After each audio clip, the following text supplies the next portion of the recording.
तुला शिकवीन चांगलाच धडा या मालिकेच्या आजच्या भागात आपण पाहणार आहोत. अधिपती धावत पळत फॅक्टरीत जाण्यासाठी निघालेला असतो, पण भुवनेश्वरी त्याला थांबवत विचारते की काय झालं अधिपती, एवढ्या घाईघाईत कुठे चाललाय तुम्ही?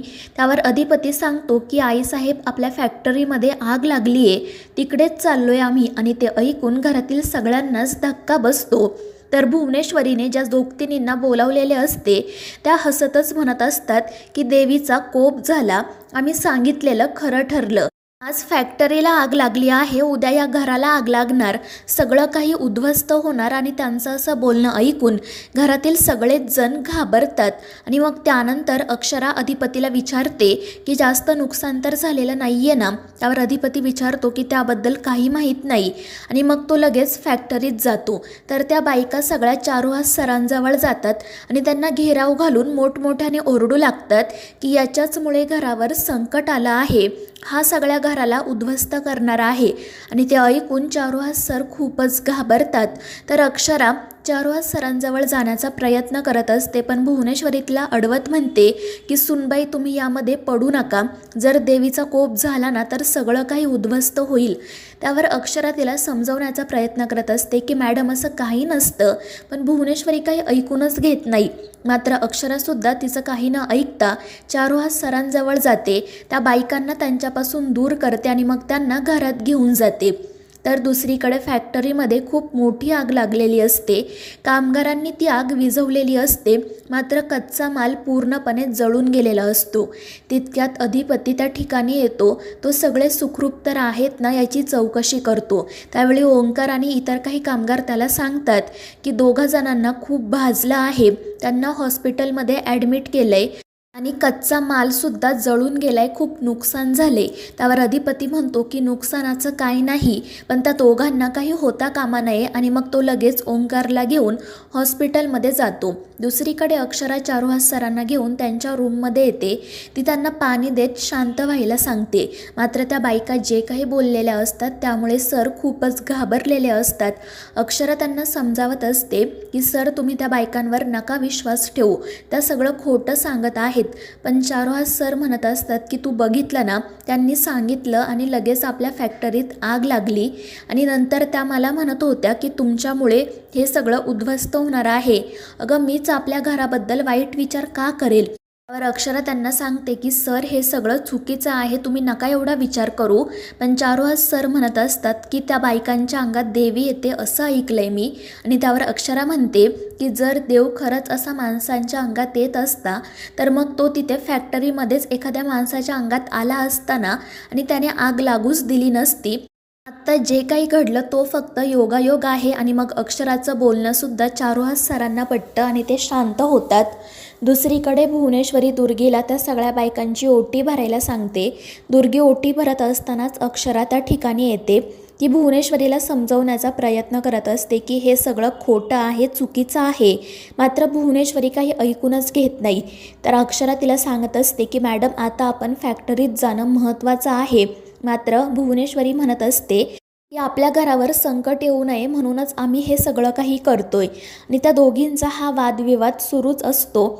आणि मग त्यानंतर भुवनेश्वरी रागातच घरात निघून जाते, पण अक्षरासुद्धा तिच्या पाठोपाठ जाते.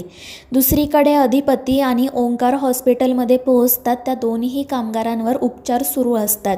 त्यांना खूप जास्त भाजलेले असते आणि त्यांची अवस्था बघून अधिपतीला खूप वाईट वाटतं. तो डॉक्टरांसोबत त्यांच्या तब्येतीविषयी बोलतो. त्यावर डॉक्टर सांगतात की त्यांच्या लंग्समध्ये धूर गेल्यामुळे ते बेशुद्ध आहेत, काही वेळानंतर शुद्धीवर येतील. मात्र यांना खूप जास्त भाजले, कदाचित ते पूर्वीसारखं काम नाही करू शकणार. त्यावर अधिपती म्हणतो की त्यांनी काम नाही केलं तरी चालेल, फक्त त्यांनी सुखरूपपणे व्यवस्थितपणे बरं व्हायला हवं. आणि त्यावर डॉक्टर म्हणतात की तुम्ही काळजी करू नका, होतील ते ठीक. आणि मग त्यानंतर अधिपती त्या दोघांकडे बघत असतानाच इतर दोन कामगार त्या ठिकाणी येतात. त्यांनाही बऱ्यापैकी भाजलेले असते. अधिपती त्यांची चौकशी करतो आणि या सगळ्या कामगारांनी फॅक्टरीमध्ये लागलेली आग स्वतःच्या जीवावर उदार होऊन विझवलेली असते. याचं अधिपतीला खूप कौतुक वाटतं. तो त्या दोघांचं खूप कौतुक करतो आणि त्यांना सांगतो की आता तुम्ही काळजी करू नका, मी तुम्हाला 6 महिन्यांचा ॲडव्हान्स देतो. आता तुम्ही व्यवस्थितपणे आराम करा आणि लवकर बरं व्हा. आणि त्यानंतर ते कामगार तेथून निघून जातात. दुसरीकडे भुवनेश्वरी देवीचा आशीर्वाद घेण्यासाठी जाते. अक्षरा तिला अजूनही समजावत असते की देव कधीच कोणाचं वाईट करत नाही. मात्र भुवनेश्वरी म्हणते की तुम्हाला काही कळत नाही सूनबाई, जर आपल्या हातून एखादी चूक झाली तर देव आपल्यावर सुद्धा कोपतो. मात्र अक्षरा म्हणते की चूक झाल्यावर शिक्षा देतो तो माणूस आणि सगळ्या चुका पोटात घेतो तो देव. मग देव आपल्या भक्तांना त्रास कसा देईल? पण भुवनेश्वरी म्हणते की सूनबाई, तुम्हाला देव कसा आहे ते कळणारच नाही.